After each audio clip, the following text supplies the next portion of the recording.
And I'm going to start off the questions by asking the panel to reflect on some of the themes we heard about today. So sustainable foods, historical and land use and disparities in environmental risk, visioning and how important that is, and the ability to create new spaces to come together to address problems. And just reflect for a short period on how, through your work, you've interacted with either people within these fields, how it might enhance your work, or some examples that you used going across disciplines to move your work forward. So, do we want to go in chronological order of speaker, or does someone feel particularly inspired? I'll start. Okay. So what's really interesting with food, so there's a lot of push right now with looking at across the land-grant universities, which we are one. Sometimes we tend to forget that, but that of trying to figure out how can we enhance and expand food production so it's a little bit more kind of real food for the consumer. But what we've become it's very interesting because you go into these meetings with lots of practitioners. We do that through extension, or practitioners that want to go and hit right at a problem. Well, maybe we just need to figure out how to grow a better carrot here, or things like that.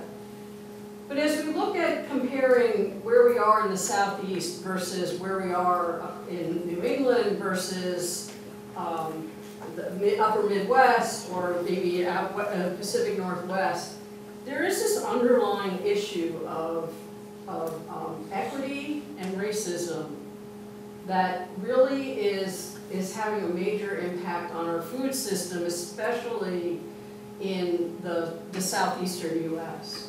And last week I was at a meeting for just southeastern to build capacity and extension and research in the area of local and regional food systems, and we finally agreed that the 800-pound gorilla in the room that nobody is talking about is having to deal with this history, this land use history that Nick was talking about, how we feed people and the history of how we feed people, who feeds, who grows for whom, kind of thing, is something that's really is not addressed. And to find solutions, at least in the Southeast, in this region, we need to open that up and have that conversation. We talked about, Laurie mentioned that landowners getting tax breaks and all. The landowners in the Southeast aren't the people that grow our food. In fact, farmers don't own land in the Southeast. Farmers rent them. And the decisions they make are truly limited by that fact alone, because they don't have that choice. Everybody here who has an investment portfolio, your retirement, you own the land in the Southeast, not the people that are working the land in the Southeast. So all of these questions need to be addressed, and that is really important in understanding that space and what this difference between our rural and urban dichotomy that we're kind of having to deal with. Thank you. Sure. I have two things, I guess. The first is presented a big problem. I think the response that we're engaging in on Sapelo that I'm barely getting going on has to do directly with food as a way of bringing folks together. So the Saltwater Geechee have been growing peas for a while now, these pea patches, and recently re-engineered quite miraculously a variety of purple partly sugar cane through a geneticist at Clemson.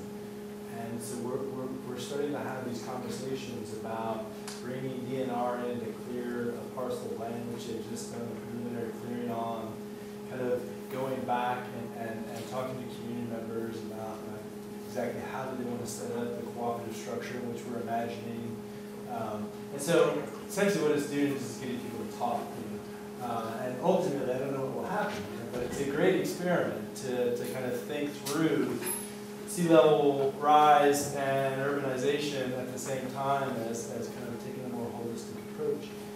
The other thing that I'll say, kind of related to what Mark was talking about, was simply maybe invite Abigail to mention what she's doing Thursday, because as you were talking, is that I had another bit I was going to do, but can you talk about what you're doing Thursday? Yeah, so I have one right here. I've created Abigail, what's your last name and who are you? Where are you from? Okay, my name is Abigail West. I'm a second year undergraduate art student, minoring in anthropology, and I've created a coloring book of Sapelo Island, focusing in on, telling the story from my perspective as an outsider, but focusing in on places on the island of cultural, historical, and environmental significance.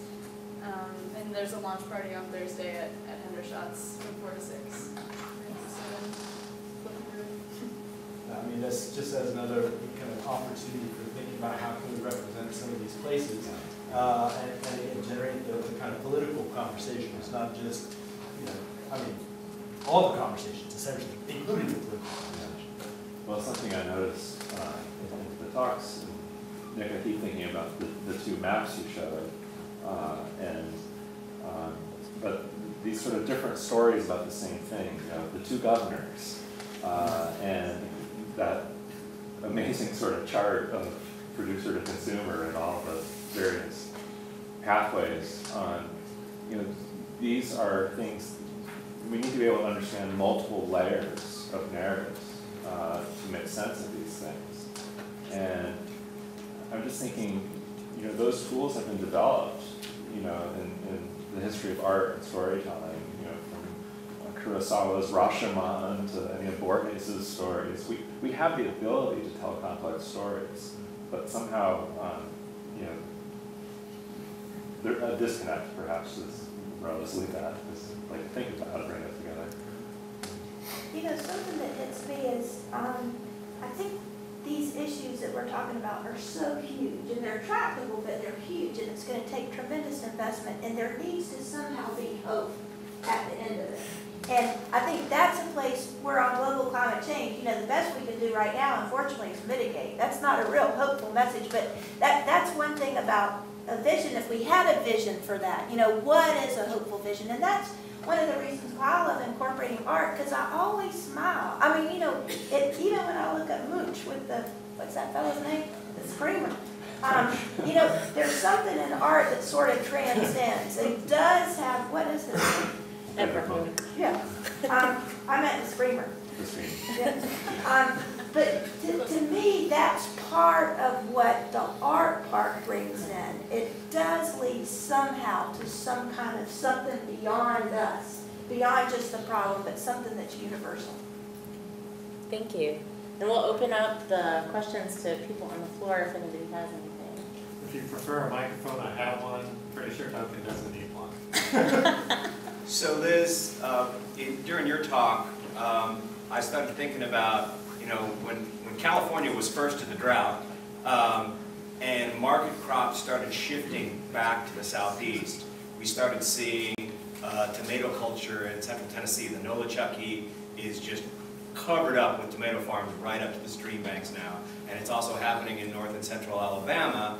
And, we sort of thought, well, there's a good food miles argument there, there's a good resilience argument there, but it's a bad native water communities or aquatic communities argument.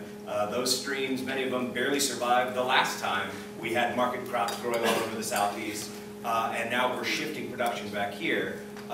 Laurie and Liz, can you give us some reason for hope that if the farmers don't own the land and aren't connected to those streams, that we're not just going to see water resources get hammered by these large shifts in agriculture?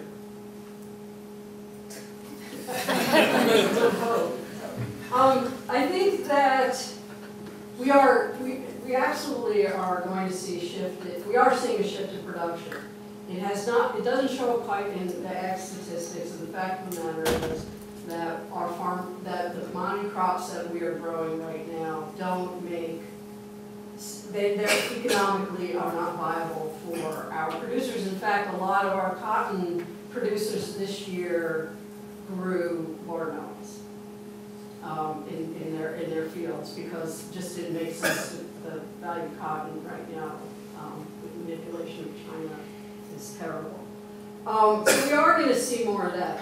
Now, here's the good news in that is, if we're going to switch from commodity production into into looking at more fresh fruit, vegetable, or as USDA calls them, specialty crops, to that kind of production, the actual land demand is a lot less. We just need to get smarter about when and how we use water.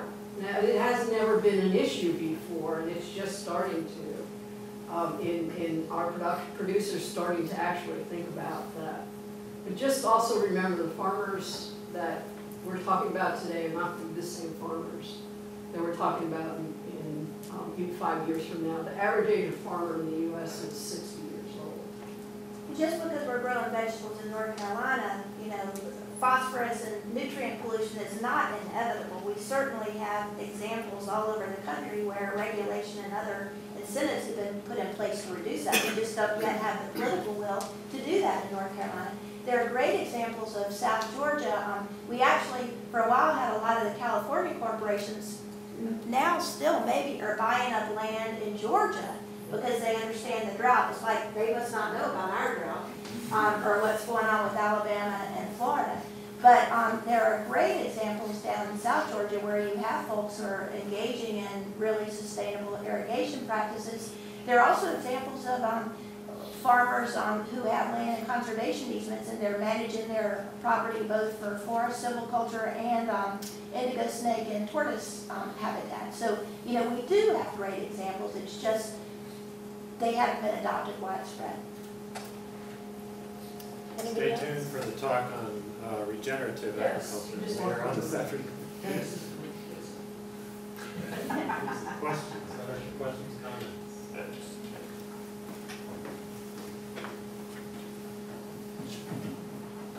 You talk about the power of art to get a message across, and you know, all the different disciplines that you all come from. And Kyle, you talked about the power of art on the front end, to the importance of bringing the artist and the creative vision in on the front end, and how important that is with creative placemaking. And too often we don't see that. You know, art is often the afterthought. You know, we see the power of it in its ability to get a message across, but we don't bring it in till the end. You save a little space and plop your sculpture down. Can you talk more about the importance of engaging the artists and the creative thinkers on the front end of any project, whether it's agricultural or placemaking or whatever? Yeah, I think, and the first thing that comes to mind is greater buy-in. You know, and if people understand what's going on, they're going to make a better quality contribution. But also, you know, part of what we've been learning over this past year in our projects on campus is that it's not just the sort of artistic product that's cool, but it's bringing those different ways of thinking together.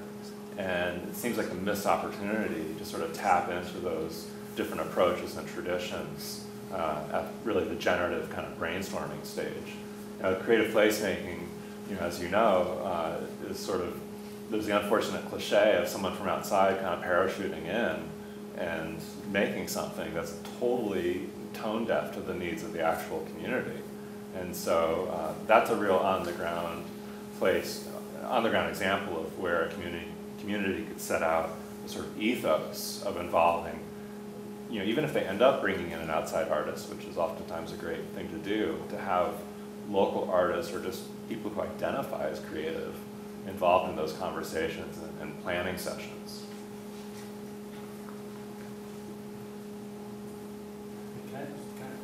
Yep. So when Mark got here, or soon after, we started having dialogues, and Meredith was helping facilitate them about kind of thinking about bringing artists into a project that I was involved in called the Coweta Listening Project. And for the life of me, I had no idea what he was talking about. I mean, it's like, you know, so there's a lot of like, and I was into it, and Meredith was into it, and we all seemed to think it was a great idea. but you know, like the way in which non-artists kind of receive the invitations when they do come on the early end, I think there's a lot of work there. And I don't know how to get educated as a non-artist to be more receptive. It does, I mean, there's some real challenges beyond the pressure, you know, on your shoulders.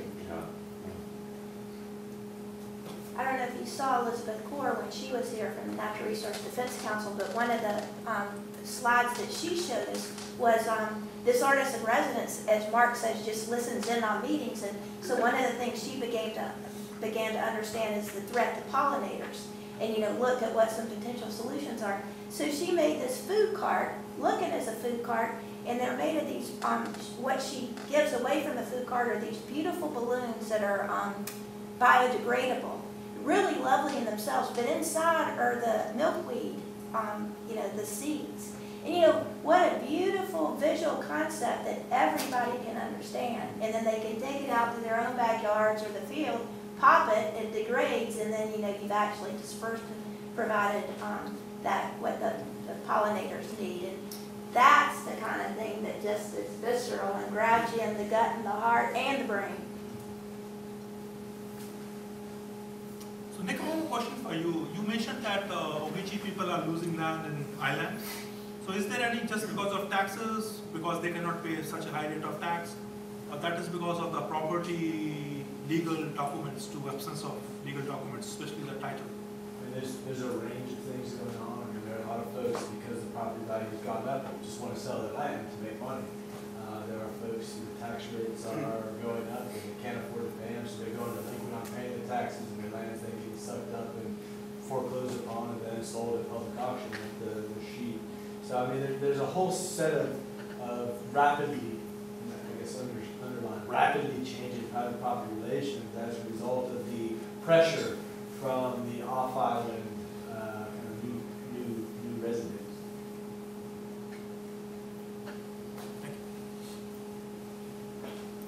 Yes. I wonder if you can share some view about the future of the situation of organic agriculture or about alternative type of agriculture here.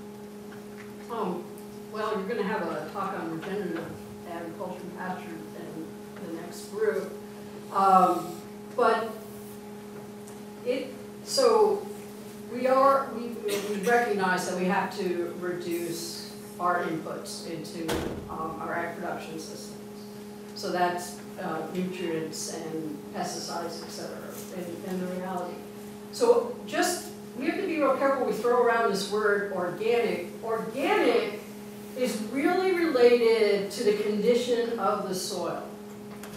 That's why if you hear we've had this argument with the hydroponic folks and the guys that are doing urban agriculture, or as I call it, factory farming lettuce, cannot get, they're not organic. They can't get organic certified because they don't use soil. So there are going to be places where we can, soil improvement is just basically the heart of where we have to go with agriculture right now. We utilize a whole lot of other resources, especially energy inputs in petroleum-based and fossil fuel-based energy to provide those functions that we traditionally soil has done. So we are looking at ways of reducing inputs. Our challenge, for example, in the Southeast, if we want to grow fruits and vegetables or things like that, is we are in a center of biodiversity, and the conditions are going to be a real challenge for pesticide use. So various degrees of changing our agricultural production systems and reducing inputs, it's the way we're all going to go. Whether we call it truly organic or whatever, we have to be, sometimes the words get to be a big hurdle for us in talking about different things. So I think, and just to respect the time, we're going to call the panel right now and have the break. We're going to come back at 2:40, and Kyle McKay is going to kick us off talking about a challenging issue that he's dealing with in Atlanta with Proctor Creek and doing community-based work through the federal government. So let's thank our speakers one more time.